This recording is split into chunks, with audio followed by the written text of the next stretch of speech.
Hi hello welcome back to my channel. Me Pavani Sai. Previous వీడియోలో చెప్పా కదా తిరుపతి వెళ్తున్నామని. మొత్తానికి తిరుపతిలో దిగాక రూమ్ తీసుకున్నాము, రెస్ట్ తీసుకున్నాం. ఆ తర్వాత ఫ్రెష్ అయ్యాము. ఫస్ట్ అయితే కపిల్ తీర్థానికి స్టార్ట్ అయ్యాం గైస్. దానికి ఆటో మారు ఊబర్ బుక్ చేశారనమాట. వెళ్ళాము.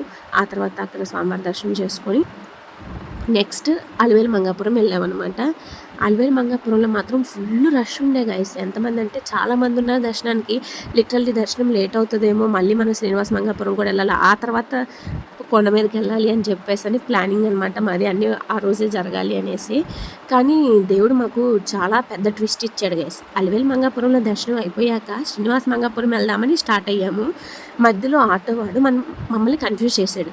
వకులాదేవి గుడి వస్తుంది, చాలా బాగుంటుంది, మీరు మళ్ళీ దీనికోసంగా రాలేదు కదా, ఎలాగో దారిలోనే కదా, ఒక 100 రూపీస్ ఎక్స్ట్రా అవుతుంది, పర్లేదు తీసుకెళ్తాను, వెయిట్ చేస్తాను అని కూడా అన్నారు. సో ఎలాగో మేము యాక్చువల్గా 10 వరకే టికెట్స్ ఇస్తారని మాకు తెలుసు. అయినా సరే ఆయన చాలా కన్ఫర్మ్గా చెప్పారు 11 వరకు, 11కి ఇస్తా టికెట్స్, మీరు ఇప్పుడు వెళ్ళినా కానీ 11 వరకు వెయిట్ చేయాల్సిందే అన్నారు. సో ఎలాగో టైం ఉంది కదా అని వకులాదేవి గుడికి వెళ్ళాం. చుట్టూరు నేచర్ అయితే సూపర్ ఉంది గైస్. లొకేషన్ బాగుంది కదా అని మేమందరం ఫోటోలు కూడా దిగాము, వకులాదేవి దర్శనం చేసుకున్నాము. ఆ తర్వాత ఆటో ఎక్కాము. శ్రీనివాస మంగాపురంలో దిగాక మాకు తెలిసిన షాకింగ్ న్యూస్ ఏంటంటే 9 వరకే టికెట్స్ ఇస్తారు, 11కి టికెట్స్ ఇవ్వరని. మీరు ఎవరైనా వెళ్తే ఖచ్చితంగా మోసపోవద్దు గైస్. మార్నింగ్ మేము వెళ్ళేసరికి టికెట్స్ లేవు, కానీ దర్శనం మాత్రం చేసుకొని రిటర్న్ అయిపోయామన్నమాట. నాకైతే చాలా బాధ అనిపించింది. కళ్యాణం కోసం వెళ్ళాం కానీ కళ్యాణం అక్కడ జరగలేదు అనేసి మళ్ళీ ఇక్కడ లేట్ అయిపోతే కొండ మీద మాకు ఈవినింగ్ దర్శనం అనమాట, అక్కడికి లేట్ అయిపోద్దని రిటర్న్ అయితే అయిపోయాము.